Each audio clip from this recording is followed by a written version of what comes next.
When you think about businesses that are selling through the roof, like Aloe or Allbirds, sure, you think about a great product, a cool brand, and great marketing. But an often overlooked secret is actually the businesses behind the business, making selling, and for shoppers, buying, simple. For millions of businesses, that business is Shopify. Nobody does online business better than Shopify. It's home of Shop Pay, the #1 checkout in the world. You can use it to boost conversions up to 50%, meaning way less carts going abandoned and way more sales going through to checkout. Sign up for your $1 per month trial period at shopify.com/income, all lowercase. Go to shopify.com/income to upgrade your selling today. That's shopify.com/income. Finding a new job is stressful. But with Indeed, it doesn't have to be. Just fill out your Indeed profile with your skills, experience, and desired salary. The more you fill out, the better your matches will be. And hearing from hiring managers will be 2 times more likely. Relax. That's your Indeed profile sending opportunities your way.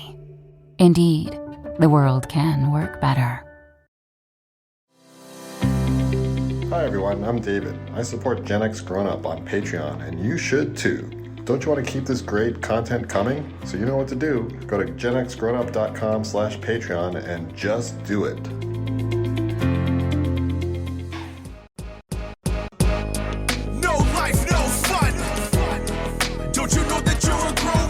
Gen X Grown Up is a YouTube channel, website, and audio podcast you're listening to right now. All made for and by people who love exploring media, games, tech, and toys of yesterday and today through the eyes of Gen Xers who refuse to grow up. Your dinner cannot just be french fries. Basically, life sucks as a grown up. Welcome back, Gen X Grown Up podcast listener, to this episode 194 of the Gen X Grown Up podcast. I'm John. Joining me, as always, of course, is Mo. Hey, man. Hey, how's it going? Would not be a show without George. How you doing, George? Hey, how's it going, guys? In this episode, we head to the theater to see how well Liam Neeson fills Leslie Nielsen's shoes in a goofball cop comedy. Check out the latest evolution of the paper-like tablet device for reading, writing, and note-taking, and dive back into the darkness with Remedy's gut-wrenching sequel to their 2010 action-adventure horror game. Those topics and many more are coming your way in this episode, but first, it's time for the 4th listener email. You didn't know it was coming. Did that scare you, Mo? Yeah. Look, the 3 of us are here, but if anyone else listens and writes in, you're the 4th listener. And the 4th listener this time around is longtime listener Brandon G. It's our 4th listener for this episode. Subject line of his email is Mad Magazine episode. All right. Oh. Let's see what he says. Hey, guys, I loved the Mad Magazine episode. Oh, good start. Right. There we go. That's why I picked the email. It's positive. It brought back memories from the late 80s and early 90s when I bought the magazine myself. There was so much stuff in each issue that I can't pinpoint one particular favorite parody, but certain highlights stand out in my mind. Spy vs. Spy was great. I still have a copy of the game on NES to this day. Folding the back cover was always a lot of fun. The folds in, yeah. And I also remember there were things you could cut out of the magazine. I remember an Alfred E. Newman mask once. Yeah, I remember that. Like on a back cover, that maybe. Specifically, yeah. Okay, all right. My dad and I once cut out a fake soup can label and taped it over a can of something my grandmother was about to use while cooking Thanksgiving dinner. It sounds like a wacky package, like that fake label. Awesome. That sounds cool. I missed that. Grandma looked at it strangely and then caught on to the joke when she read the cooking instructions that said, throw in the trash and order a pizza. Mad TV was a pretty big deal in my high school years, and I particularly liked Stuart the Man-Child and Kenny Rogers' Jackass. Right. Thanks for another great episode. And as always, best wishes to each of you, Brandon G. Oh, how nice. Thank you, Brandon. Awesome. We love that you wrote in. We love every time one of our 4th listeners has something to say about what we're doing, right or wrong, love it or hate it. We love to hear from you. If you'd like to have your email featured here on the show, it's drop dead easy. Just hit us up at podcast@genxgrownup.com. We read every single one, and most of them, just like Brandon's, will eventually make its way into the show. All right. With that good business in the rearview mirror, it's time to jump into the body of episode 194 right after this quick break. My cat Freddie loves to be brushed and cuddled. But stirring up his cat allergens meant sneezing and itchy eyes. Then I found Purina One Live Clear. It's cat food that reduced the major allergen and my suffering in as little as 21 days. Now, we feel closer than ever. If you have issues with cat allergens, you really need to try Purina One Live Clear. Try new Purina One Live Clear today. Purina One, a difference from day one. You're listening to Gen X Grown Up. But if you have a friend who's not yet listening, why not? Tell them about us. They'll thank you later. I'm holding the future in my hand. The Dialite Forever bulb, guaranteed to last for 20 years. 20 years! So, how many ordinary light bulbs does it take to equal one Forever bulb? Quite a few. And remember, we guarantee it. Looks like a light shower. Turn me on, I'll light your light forever, forever. The Forever bulb from Dialite. Let's get rolling then, talking about media that we have been enjoying since we last spoke. Now, of course, this could be comics or books or film or television or music or whatever you've been enjoying. And I'm going to start with you, Mo. You know, we have this list of topics, and usually I see what's on the list and I know what it is. But what you have on the list, I have no clue. So I'm eager to hear what you've been watching. Well, you ever have like a show that you just want to watch because it makes you feel good? You know, like Corner Gas was one of those shows. Yeah, and then you throw shit all over American Ninja Warrior, and I can't watch it without hearing Mo's voice in my back of my head. Sounds good as the Japanese. But anyway, sounds like I'm going to get to repay the favor here now. Oh, good. So this is a show that it's actually been around for a while. It's a BBC show. It's been around since 2017. It's called The Repair Shop. And what they do is people bring in like heirlooms or literally anything that is destroyed or damaged or whatever. And they have experts there that will repair it, basically bring it back to, and they don't bring things back to like brand new. They bring them back. So they still have like some of the, you still see the age and stuff on them, but they make it, they just increase the paint on it so it doesn't look as bad. They make them usable again. And at the end of the show, it's always, I mean, unfortunately, like every time someone brings something in, someone died somewhere. It's like, right. My grandfather gave me uncles or exactly. Right, He passed away last week. But the stuff that they do, that they were able to repair on this show just blows your mind. Someone had a ceramic sculpture that the wind like hit the window and knocked it off, 50 pieces. And they put it back together. You couldn't see where the repair was. I mean, it was just phenomenal, the stuff they could do in the show. But the thing is that you always see the people at the end when they get these things back and they just are so happy. That's the best part. I know. Exactly. And you're like, oh, you just feel a little teary, like, oh my God, that's so nice. So what you're describing is an American show that was done years before that. So that kind of is surprising. And John should know it because it's a spinoff of a show that he used to love, Pawn Stars, Rick's Restoration. Yeah, I remember that. They used to do the same thing. It was like 6 or 7 seasons they did that show for. And it was people bringing in all kinds of stuff, not just family heirlooms, but even stuff that, they bought at an auction or something like that and wanted to bring back. But yeah, same kind of thing. Okay. Well, this one, they definitely want to go for like the good story behind it. The people they bring on obviously have it.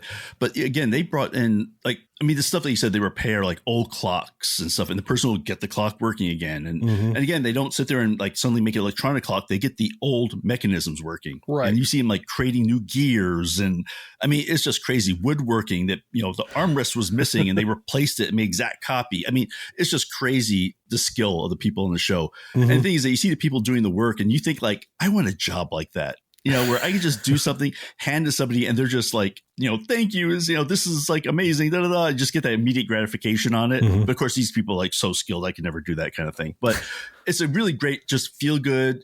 You want something on just to, you listen to some news and you're stressed out. You just want to know that there are good people still in the world. And it's a good show to watch. So it's The Repair Shop. Is it still on or are you just watching old reruns of it? Nope, it's still on. Oh, still going. Okay. They have like 14 seasons. It's been on for a while. And they just finished, I think the last season aired first in January. And I think it's still going on, actually. I think it's like a bi-weekly show, something like that. But again, if you just want something to watch, just just feel nice about things, that's a great show to watch. All right. So how about you, John? What do you got? Well, I went and saw the show that George was ready to crap on. So I'll go ahead and jump in. And I'm happy to report that once again, George was wrong. So I went to see. Really? Not once again. This is the first time. George is usually right. Oh, is that the very first time? The very this is first an time. opinion argument, which does not necessarily make me wrong. But did you see it yet? Oh yeah. Anyway, The Naked Gun. So the Naked Gun series. Look, this is like comes out of Police Squad, The Files of Police Squad. This is that Abrams Zucker series. Look, they had like a Police Squad, then they had the Naked Gun series. Was it Hot Shots? Had a couple of movies out there. It's the ridiculous slapstick, crazy sight gag jokes, a mile a minute kind of thing that you kind of don't see those movies a lot anymore. So I was excited to see. It's not a reboot. It's kind of a continuation in The Naked Gun 2025. So Liam Neeson is playing the son of Leslie Nielsen's Frank Drebin as Frank Drebin Jr., which is just a conceit to go, how is this connected? So it's not actually a remake telling the old stories. Okay. It's a new one. Also stars Pamela Anderson as you should call her the femme fatale. She's the one that has the case and her brother was killed and comes to the detective to kind of get things fixed. Like you, George, I didn't know what to expect. I think for a different reason. You were like, Liam Neeson will be no good in this film. That was, I think, your assertion, which I loved him in this film. I've seen his humorous chops. It's okay. I'm glad you approve. I didn't approve. You said it was okay. We have no tape. I said it's okay for you to think that. Oh, you're allowed your opinion, John. So I'm just put a pin in this. Remember later in the show, something you're looking forward to that you also said wouldn't work and you came around later. So we'll get to that. Well, I'll remind you of that later in the show, but I really enjoyed this. And when I came into it, it'll make sense later. When we came into it, like it's been such a while, like I said, since we've had films like this that are sight gags and just ridiculous, unexpected funny things. And it took me a while to get acclimated because I was stunned at first because it kind of starts with a bank robbery. You've seen in the trailer, in fact, this bank robbery, and he comes in dressed as a little girl. But even before that, there's all this stuff going on and it's a bank robbery. And then something silly happens. And I kept having to remind myself what kind of movie I was watching because I haven't seen anything like this in so long. And it's also the kind of thing where I saw this in a theater about half full. And these sight gags or little jokes or little puns that people would use in the dialogue. And you would always hear somebody would get it first. And you hear somebody going, laughing. You're like, what's he laughing at? And a few seconds later, you'd catch it. Maybe you'd be the one to catch it first. And it's also the sort of thing where there's so many jokes coming at you that they don't all land. But it happens so frequently that eventually one will catch you. I don't know the last time I've laughed so frequently and so often in a theater. I heard so many other people with belly laughs because there's a lot of fun, gross out stuff. There's a lot of double entendre innuendo. There's a lot of slapstick, people getting, hit in the head with something or fingers caught in the door of something. And one of my favorite things that they do in these films, and this one in particular, is messing with your expectations or what you expect to see in films. Like there's a scene where he's clearly in his car and you can see the scenery going by and the camera kind of is cutting around.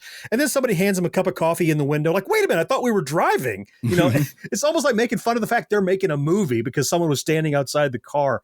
Pamela Anderson in this was hilarious. I didn't know what to expect out of her, being kind of this bombshell out of the 90s and 2000s. Like, can she do comedy? She can. She can. Okay. She's kind of the straight character a lot of the way, but she leans into the goofiness. There's a scene where, as you can imagine, she's being a distraction on stage. Oh, she's going to sing this amazing, heartfelt, sultry song. No, she's like boopity boop boop boop, like she's scatting or she's doing jazz singing or something ridiculous. It just kept making me laugh. And Liam Neeson, again, George, he was awesome in this. You keep shaking your head. I know, you wait till you see it. You got to check that out. It's so funny. It's going to be a long wait, sir. Oh, okay, we'll get you there. So it was obviously like the same formula, like Airplane, Police Squad, like you said, like kind of like in that genre. Is it at all different from those movies? Is it in any way like changed as far as the joke types or anything like that? You would think in an era like now that we have where political correctness is either the best or worst thing on the planet. But there are jokes in there like, oh, we're still doing jokes like this in movies? Well, good on us. It's kind of, you like to see comedy loosen up a little bit and not be so constrained by what the today norms are. And there were a lot of stuff in there. I was surprised by how much of an actual story there was. The story actually reminded me a little bit of one of the Naked Guns, might have been whichever one had the nude bomb in it. The explosion went off and everybody's clothes went away. Oh yeah, this was 33 1/3. I think it might have been that one. Yeah, it might have been. Yeah, it was also one of these like something's going to happen to affect everybody on the planet to benefit billionaires is kind of the idea. But there was a story. Yeah, at the beginning you find out that they're trying to get the plot device. It's literally a box that has plot device written on it. They're trying to retrieve. It's an acronym for something, but it's silly. If you like the old ones, you will like this one. I think Mo, you ask, is it like those? It's like those in tone and structure, but there's still a movie there to be seen, and it was hugely funny. So I really dug it. Cool. George, how about you? This is something you were looking forward to. I think you checked out. Yeah. Probably. If I didn't mention it in the list, it doesn't mean I wasn't looking forward to it, because I definitely was. So there was a documentary series on HBO, 2-part series, Billy Joel and So It Goes. So first off, if you're a Billy Joel fan, absolutely a documentary series you should definitely watch and check out. However, be prepared. It is 5 hours long. Oh my 2.5 hours each episode. Wow. 2 movies then. Yeah. 2 Marvel movies. Wow. Right? Like these are Lord of the Ring extended cut style episodes. Anyway, the one thing though that I will say, it moved along at such a good pace that it never felt like I was sitting there for 2.5 hours. Like, every beat was nicely timed. I really appreciated the fact that they went back and forth between Billy himself, who thank God is still alive, and a bunch of people from the story, depending upon the era that they were telling of the story. And they literally go all the way back to him being a young child in school, his first musical trials, like when he was first joining bands and whatnot. And I think what I really appreciated quite a lot was they did not cherry pick the interviews. So if Billy Joel had any kind of approval process in this, he certainly did not make himself out to be a saint with this story. So people that he did what we would consider to be wrong by told their stories as a part of his story. So for instance, there was his longtime partner at the very early stages of his career who ended up directing some of his music videos later on, like We Didn't Start the Fire and so forth. That was the gentleman. He moved in with him and his wife. Oh yeah. Fell in love with that guy's wife. Oh no. They broke up their marriage. Then he and that woman got together a year later, and she's the inspiration for like half of his early catalog. At the same time, they talk about Billy Joel's suicide attempts. So there's that aspect of the story that really hasn't gotten a lot of light in documentaries and news stories. And it's heartwarming. It's touching, poignant. They go all the way through. They talk to his ex-wives, both that lady and Christy Brinkley, and the third and fourth wife. So they pull no punches. They talk to his children. They talk to management, other bandmates. They talk to collaborative people in the industry. There are a lot of luminaries in this documentary. There's some early interviews from David Bowie in this documentary. Oh, wow. Don Henley does some interviews. Sting does some interviews in this documentary. There are a lot of people. Even the whole stuff with him and Elton John doing their tours together. There's a big section on that. Of course, his residency at Madison Square Garden that just ended last year. There's a big section of that. It's just, if you're a Billy Joel fan, it's probably the most thorough accounting of his story that there has been to date. Wow. I was kind of wondering about was this like a tell-all, or was it like a kind of a documentary and you kind of threaded that, Neil, and you explained that they really didn't pull punches and they kind of talked to people that maybe didn't show him in a positive light. And you've watched all this by now, right? You've finished the entire 5 hours. Yeah. So after seeing all that stuff, like, you were already a Billy Joel fan. I was. Yep. Now, after seeing all of this, I'm sure there are probably a few things that maybe you either heard about or didn't know at all until you saw in this. Do you come away from this having a better appreciation for Joel, or having a more critical eye for him? Or like, did it in any way change your perception of him as a man or an artist, digging into this kind of this background and dirt that maybe you didn't have all the context? I don't think it changed a perception of the man because I didn't know the man, right? I've never spent time with him. I don't hang out with he and his friends. So it's kind of like somebody saying, hey, well, we watch John on YouTube, so we know who John is. Yeah. Right? That's not necessarily true. And it's the same with any celebrity or anybody in the public eye. With Billy Joel, the one through storyline that they kind of interweaved that I agree with, hearing both sides of the documentary, both positive and negative on Billy Joel himself, is that he has always been and seems to always be an everyman type of person. Regardless of how much money he has or doesn't have, depending upon the era of his life, because a lot of his money was stolen from him by his ex-wife's brother. So his ex-brother-in-law. Okay. Yeah. And it was funny. That's a very well-known and popular story about how basically in the late 80s, early 90s, he was just flat fucking broke, owed a bunch of money to the IRS because this guy stole from him. The anecdote, the story that was told by Christy Brinkley, who was with him at the time, she says they were driving on a trip and people were saying, oh, hi, Mr. Joel, you just bought the farm right next door. And he was like, no, I didn't. Or like, oh, yeah, you just bought a horse from us last week. No, I didn't. It was the brother-in-law was doing all this spending shit. on his behalf. Yeah. Basically just stealing him. But the ex-wife, who is the brother-in-law's sister that, he got introduced to this guy through, she told Billy Joel not to hire him. Like, that's her brother. And she was like, I told him it's a bad idea. So the people were authentic. And I got that sense from the story that Billy Joel himself is authentic. He is very critical of himself. I find it ironic because you and I have had conversations, John, about your production process. And sometimes you're not necessarily happy with the thing that you put out, or maybe you wish you could have tweaked it a little bit better. Some of those were the same types of sensibilities that I got from this story. Interesting. About him.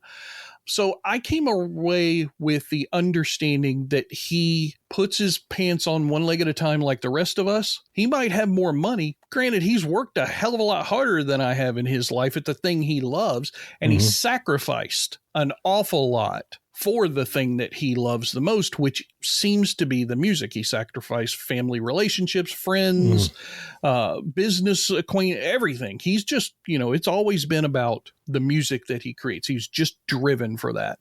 So do I think the guy's a good guy or a bad guy? I think he's a good guy. Yeah. Like, at his heart, he's a good person. I don't think that after watching that documentary, it made me aware of that fact that was different than before. Cause I guess I kind of always thought he was a good guy. He always seemed to do songs about people getting screwed over, or, Allentown is the classic example, right? It's just a well done documentary. It gives me more insight into the person that I kind of already idolized a little bit. Yeah.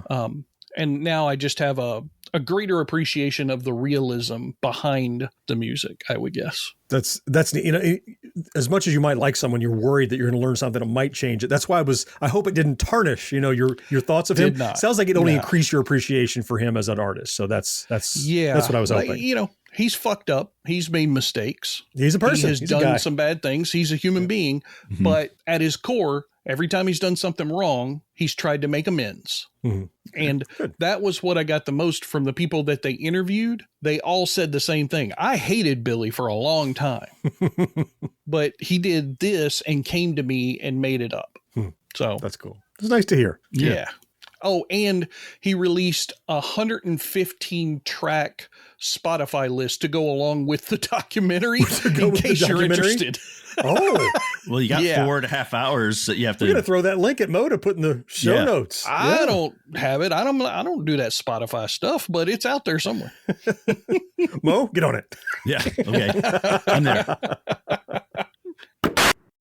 This episode is sponsored by Friskies, who would like to tell your cats hi. Now, if that didn't get your cat's attention, there is one thing that always does the trick. Just pour some Friskies crunchy food in the bowl and you'll hear those paws come running. Works every time. With so many Friskies choices, you can always bring your cats running from their secret napping spots. There's always more to explore. See for yourself at friskies.com or visit your local store. Hey, it's Ryan Reynolds here from Mint Mobile. Now, I was looking for fun ways to tell you that Mint's offer of unlimited premium wireless for $15 a month is back. So I thought it would be fun if we made $15 bills. But it turns out that's very illegal. So there goes my big idea for the commercial. Give it a try at mintmobile.com/switch. Upfront payment of $45 for 3-month plan, equivalent to $15 per month required. New customer offer for first 3 months only. Speed slow after 35 gigabytes if network's busy. Taxes and fees extra. See mintmobile.com. Be sure to subscribe to or follow Gen X Grown Up wherever you listen. And while you're there, rate and review the show too. It helps more than you know. Gleaming in the morning light, home of Shira shining bright, Crystal Castle. You put it together, Shira so separately, you can pretend. Magic will shine everywhere, cause it has a secret power. Lifted high on her throne, Shira saves the world alone. The fate of the world safe in Crystal Castle, Princess of Power. Crystal Castle comes with everything you see here. Shira dolls sold separately, new from Mattel. All right, for this week, Tech and Toys. Well, John, why don't you kick us off? Yeah.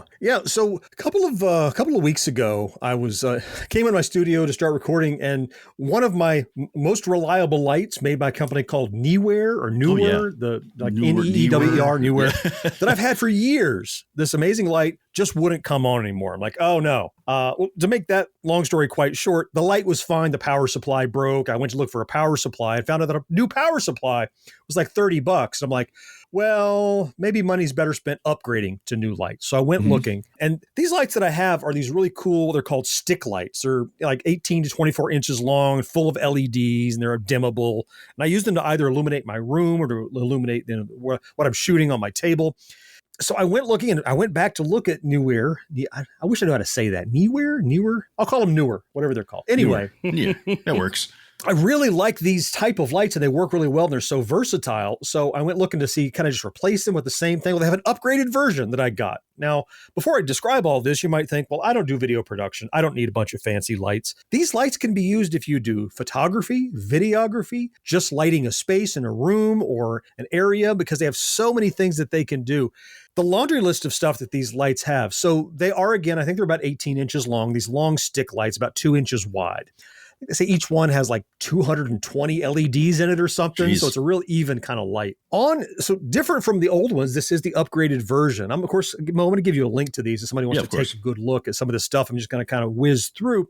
They are dimmable, but in addition, better than my old ones, they're also, you can change the temperature from, the warmth of the light can be that harsh bluish white all the way down to kind of warm. That can be controlled on a per stick basis. Plus, in this kit, you not only get a pair of lights, you get a pair of tripods. Plus, you get a set of gels for each of them, like some red, yellow, and blue gels that go with them. And these lights can be plugged in, or they have a slot on the back to plug a standard camera battery block. So if you want to take them with you, like a handheld, they work that way. Plus, they have a remote control. You can control these lights, both the brightness, on, off, and the color temperature from the remote individually or as a group, all the lights that are on the network. Yeah. And it has these scrims that can slide in addition to the colors, that has like this diffuse scrim. So if you're getting harsh light, you can put in just like this cream colored or white colored gel that makes everything really diffuse. And some of the pictures, it almost looks like a lightsaber because it has a nice fat handle on it because you can hold it and set the angle. It's a super versatile set of lights. And when I picked it up, normally $150, I found them on sale for $85 for the pair. Wow. Now, even right now, they're like $100, still a great deal, but I'm just setting them up and replacing my old ones. And across the board, it is an upgrade. They're really nice lights. I just wanted to ask, because you said a couple of things there that piqued my interest. So I have some newer products myself from back in the day, and you talked about these coming with their tripod stands. Now, I never liked their tripod stands. They were always very flimsy, hollow. The little turns to tighten them were plastic and everything. Have they upgraded those as well, or are they still kind of the old style? They're not super rugged. Let me tell you, they're probably about the same as you expect, maybe a little better. Okay. I usually give them a little bit of a pass on the thickness of the metal in the tripods because they're only meant to hold these lights. They're not meant to hold like a heavy camera or something like that. Right. And in fact, the notch on top is specifically called, it's like a light notch. It's designed for light attachments. Right. It's not like one of those camera attachments that you would have like a shoe or something. So they go up to about 6 foot or so. And plus this light's another 2 foot tall on top of that. They're good for lights. They're not something you're going to use these tripods for anything else, but they are included in the bundle. So it's almost like you get a little bit of a pass because you didn't buy a tripod, you bought a light that came with the tripods. Right. They're a little better, but not super upgraded. Yeah. The other part that I wanted to ask, you talked about gels that you can slide into the light. So I assume that means they're not RGB, right? Because you can't just change the colors on the lights. Okay. Yeah, you can change the temperature, like I said. So like the warmth of the white light with these LEDs, but they're not super RGB, right? So instead you throw a gel in there and then you can control the temperature of the red or the temperature and brightness of the blue or whatever, right? So yeah, so not RGB. That was a whole other step up. And frankly, I don't need gimmicky blue lights in my room. So just the standard lights save me money that way. So worked out really well at a huge deal. Even if look, $150 is not out of line for what you get in here and the versatility of these lights, but you can find them at the 85 that I got them, or even the 100 there are right now. That's, with 33% off. It's a really good deal. Newer lights. And again, check the show notes if you want to have any interest. I know some people listen to us and they are creators or aspiring creators. Light is the number one problem people have with most of their production. So it's a good place to start.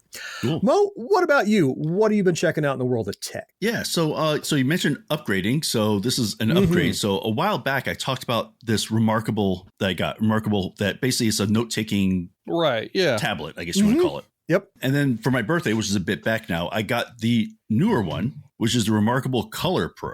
Oh. And so basically the old one was just black and white, in grayscale. It worked very, very well. I actually, tell you the truth, if it wasn't a gift, I would have no desire to buy a new one.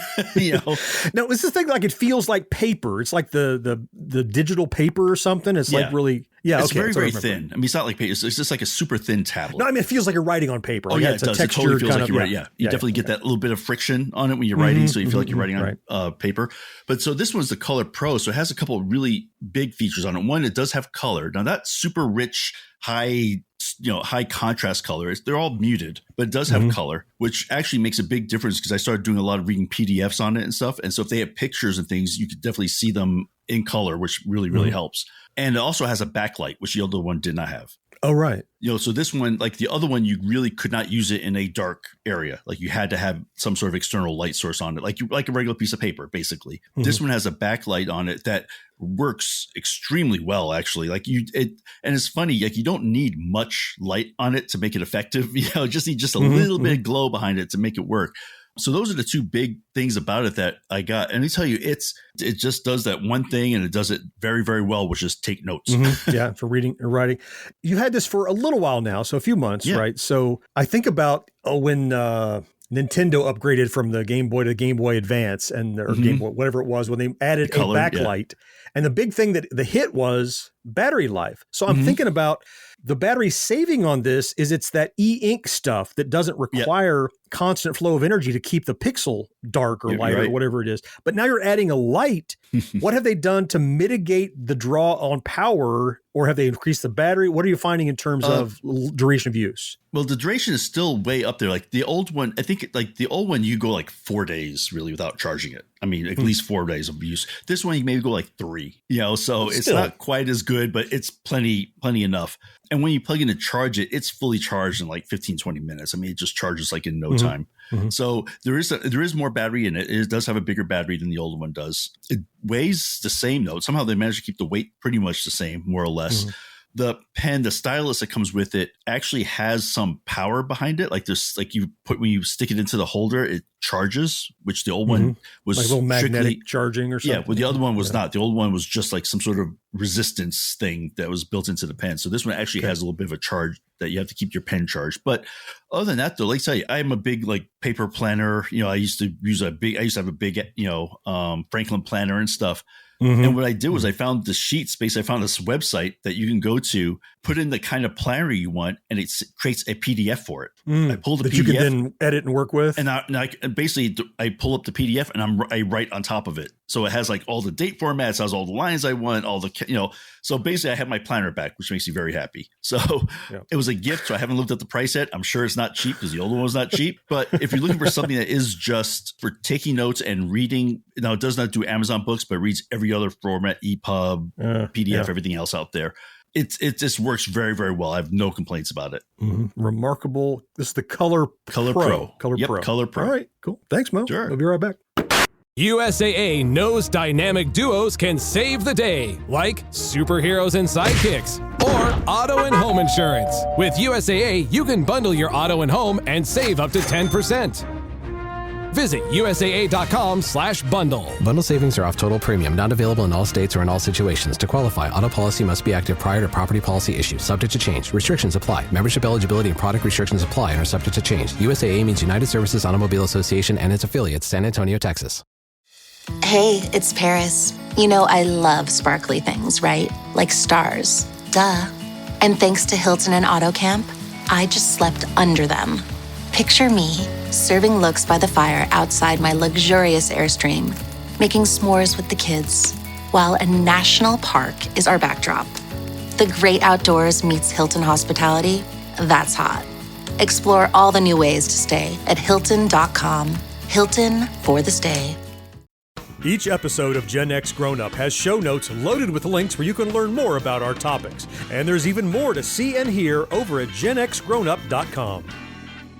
Double dipping, double flipping, double jumping for a double score. Double splashing good times, keep you coming back for more. But the single most favorite double in the world is double mint gum. Double your pleasure with Double Mint Gum. Double good, double fresh, double delicious. Double good, double mint gum. Double your pleasure with Double Mint Gum. This is the main event of the podcast for the 3 in attendance locally and the millions listening around the world. Ladies and gentlemen, it's time! And it's time now to talk about games, what we've been playing since the last time we got together to have this wonderful podcast for you lovely people out there in the Gen X Grown Up universe. Who are you sucking up to? Yeah. Just saying. Not us. I'm trying to spin a positive light. Why is that so bad? Because it's not bad. It's just you. It's weird. It's uncomfortable. It doesn't sound right coming from him. Well, then fine. Let's let John talk first about the thing that he's been playing. Now I'm comfortable. Thank you, George. What are you playing, you sumbitch? That would be much more on brand.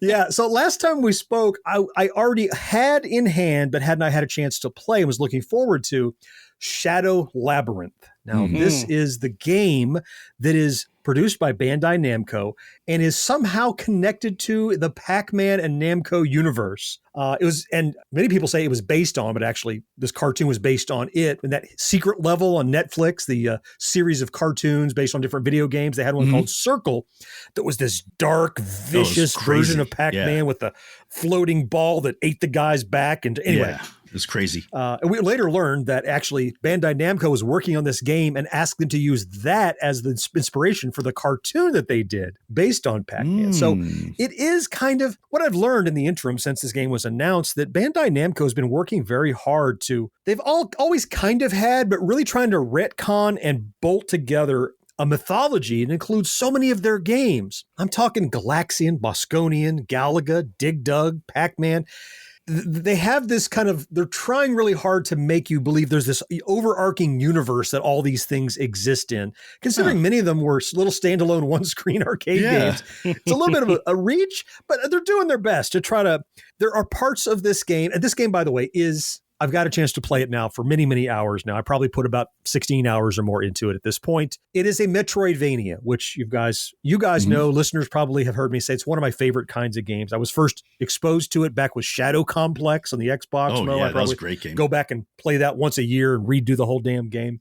And the idea of a Metroidvania is it's exploration and combat, but you can't get everywhere you need to get. When you get some kind of a cool upgrade, you can go back to an area and do things and access things and combat people you previously had no access to or underpowered for. It's not just leveling up, it's adding abilities that you maybe never had.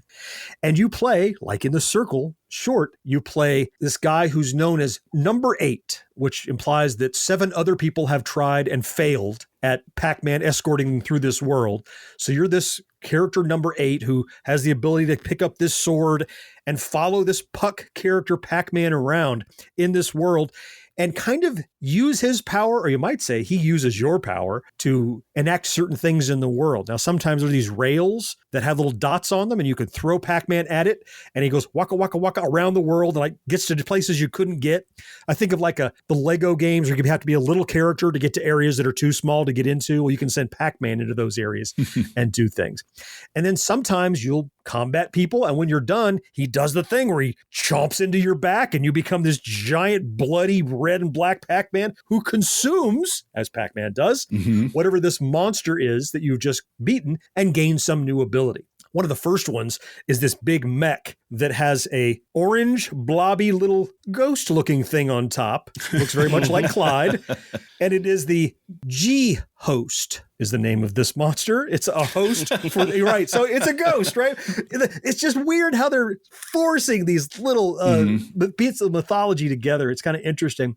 But the Metroidvania is amazing. I mean, it's on par with things like Hollow Knight and Headlander and things like that that I really enjoyed. It's kind of brutal, but you gradually gain abilities and you pick up these little bits from killing people that you can use to spend on stuff and learn combat techniques.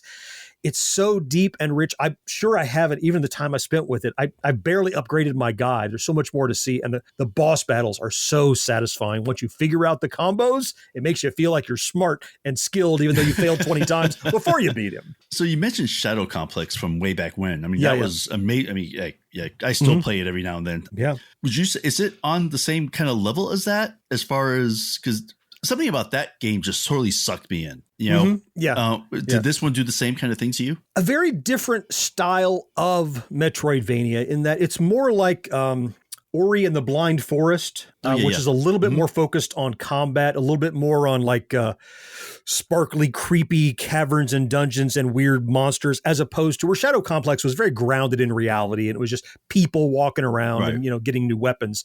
Whereas this is more about the exploration and the combat and learning new techniques as it is. And there's a story going on that you're slowly learning, but it's much more fanciful, I'll say, than Shadow Complex was more based in reality. So not the same as quality as that, but in a very different style and direction, I would say. Okay. Yeah. So I'm really enjoying it. I'm going to play plenty more. I'm nowhere near done, but I'm really digging it. I think another live stream is probably in order because I barely scratched the surface of this game. So I'll be getting back to it. Shadow Labyrinth. It's available right now on all the platforms, so you can check it out. We'll have some links in the show notes.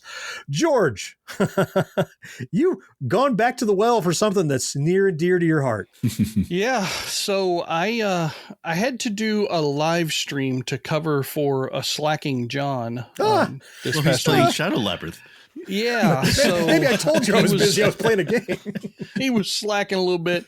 I needed to pick up and do a live stream for our Tuesday night slot that we're trying to make sure we keep a regular Thank you for that. cadence on. And I was going back and forth. There's several games that I'm enjoying right now. There's that Anna Lynn, which is the throwback that's got a lot of Pac-Man, Donkey Kong Jr. kind of vibes to it and whatnot.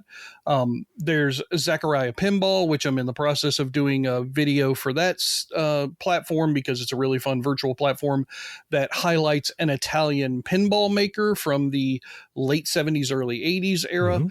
But I didn't know that any of those platforms could really stand up to like an hour and a half, 2 hour long live stream for the playthrough. So I said, well, my son just finished Alan Wake 2, and he's been pressuring me to get back to the game to play it. So I'll finish it because he wants to talk to me about it, and he feels like he can't because he doesn't want to spoil anything. So I'm like, okay, I'll play Alan Wake 2. It was kind of a last minute decision, so it didn't go off perfectly without a hitch. There were some things, but it has made me get interested in playing the game again. And so much so that I've even gone through to try and fix some of the problems on my computer. I've had a lot of issues with the Xbox Game Bar crap on my PC that seems to be integrated with Microsoft, especially Windows 10 and 11. So I fixed all of that stuff because I also have that Xbox Elite 2 Pro controller, and I wanted to make sure that I was able to use that in the best way possible when I'm playing this game. There's a configuration tool for that I didn't know anything about. Nobody had told me about it, not even John. It's called Xbox Accessories.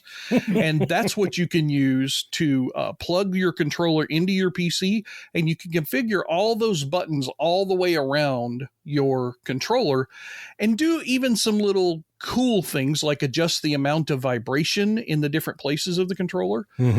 But one of my favorites that you can do is you can change the little badge that has the Xbox symbol when you press the power button and it lights up. You can change the badge color on that thing. Oh, really? I didn't realize you could do that. I neither, yeah. So it's in that Xbox accessory. So, of course, I'm playing Alan Wake 2. I changed it to red. So that profile on my Xbox Elite controller, whenever I switch to that to play Alan Wake 2, it's now a red little button like blood. So that's neat. Gave it a try this week, and I'm having even more fun with it. That game is maddeningly, frustratingly good. Like, it will drive you insane, but you'll enjoy the trip. Okay. Is it like a difficulty doing it, or? Difficulty trying to, because it's got a combat history to it as well. It's also a lot of puzzle solving because inherently it's a mystery, right? You're trying to solve the story. Of course, like I've talked about in the past, it has a direct tie to the original Alan Wake game, and they were cognizant of the amount of time that's passed between that game and now, and they built that into the storyline. So you are, 13, 14 years later from whenever they released it. I think it was 13 years because I think they released this in 2023. Okay. And the first one came out in 2010. So good, solid game. Apparently, as I get toward the end, there's also some crossover characters from another game that same studio did called Control, because those two games occupy the same universe. Yeah. So I'm looking forward to that point. According to my son, I'm a little more than halfway through now. Okay. But like Oxenfree, when I finish it, it opens up a whole new thing to do. Yeah. Oh. Well, more endings. There's more life to still a lot to this game. Yeah. Did you, so how much progress do you think you made on the live stream? You're about halfway now and you just started a little bit. Did you make like another 20, 30%? How much further did you get? I mean, I played through like 2 storyline sections.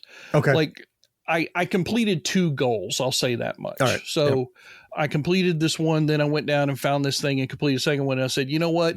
It was, I think, an hour and 15 minutes into the stream at that point. I was like, if I wanted to complete the next goal, it might take me another 45 minutes or an hour, and I don't want to stay for over 2. So I'm going to stop here. But I did complete that goal today. Oh, did you? Yeah. Yeah, it's and it did. It took about like 30 minutes or so. But there's a lot of fun in it.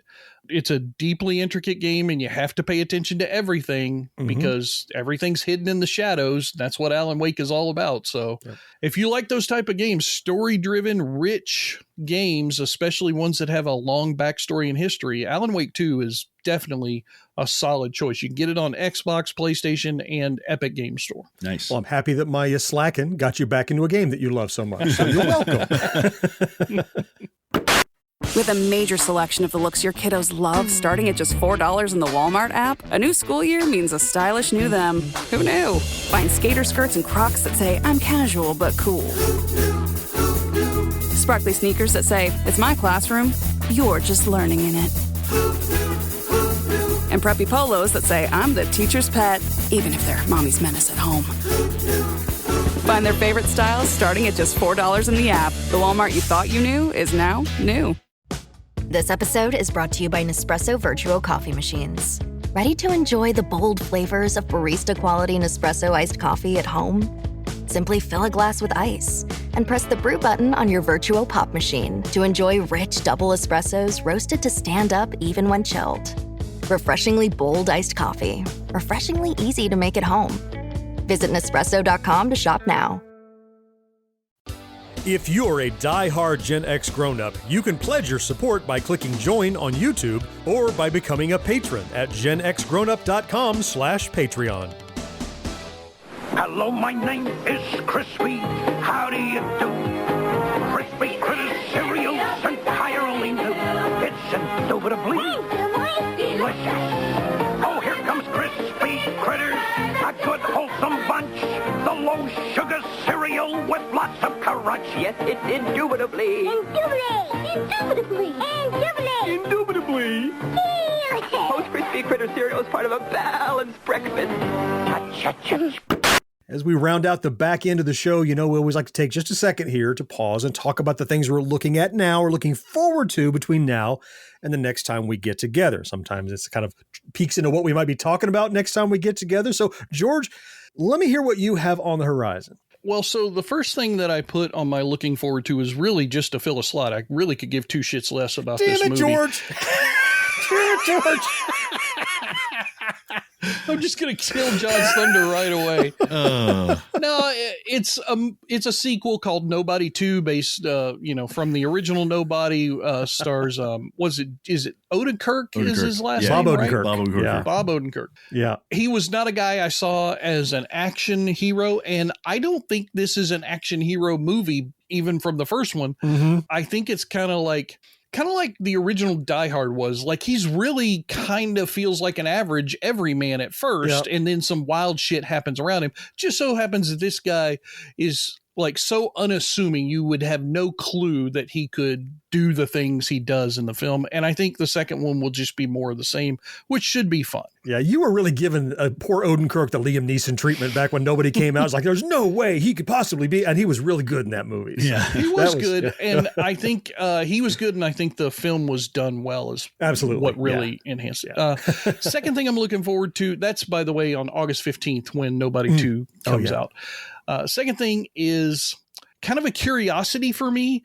It's a kind of a mystery detective kind of thing called Irish Blood. And this is season 1, and it's on an unusual network called Acorn. It starts on August the 11th. The reason why I'm kind of interested in it is this is a drama starring, in this genre, somebody I would have never expected, Alicia Silverstone. Huh. Okay. I haven't seen her in years in anything other than, a ditzy comedy. She kind of got typecast in that from Clueless. But this one looks like it might be serviceable. So I'm going to give at least an episode or two to it just to see if it's worth it. Sure. But the thing that I think I'm looking forward to the most, because it's one of my favorite IPs of all time, Alien Earth Season 1 debuts on Hulu August the 12th. So the very next day after Irish Blood. So this is a series that takes place in the Alien universe that Sigourney Weaver made famous and popular throughout all those films. We've seen the Prometheus stuff that's kind of hit or miss, depending on how you feel about it. But this series does look to be like it's going to, it looks well put together from the trailers. I'll say that. Does. So I'm looking forward to it. What about you, John? What are you looking forward to? Yeah, I'm also looking very much forward to Alien Earth, coming out on Hulu. It's made by Noah Hawley, the guy that translated Fargo to the small screen for us. So I have high hopes for that. Also, now by the time you hear this, it will have dropped, but it's still a few days in the future for me. And I mentioned last time, season 14 of King of the Hill, the animated series, not a reboot, a revival. It's like 8 or 10 years later, picks up the same characters. They're all older, different point in their life. Really excited about that. The thing I'm so looking forward to, and it's a toss-up, but I put it in my most favorite slot this time, is a horror film coming out August 8th called Weapons. And I have been dying to see this ever since I saw the trailers. The premise is that this classroom of kids overnight, in the middle of the night, every single one of them got up and walked out of their house and disappeared. Not abducted. Oh, yeah. I saw the trailer gone. for that. Yeah. And now the teacher, of course, is under fire. What'd you do to the kids? What'd you cause? Why is it your class? Why did it happen to everyone?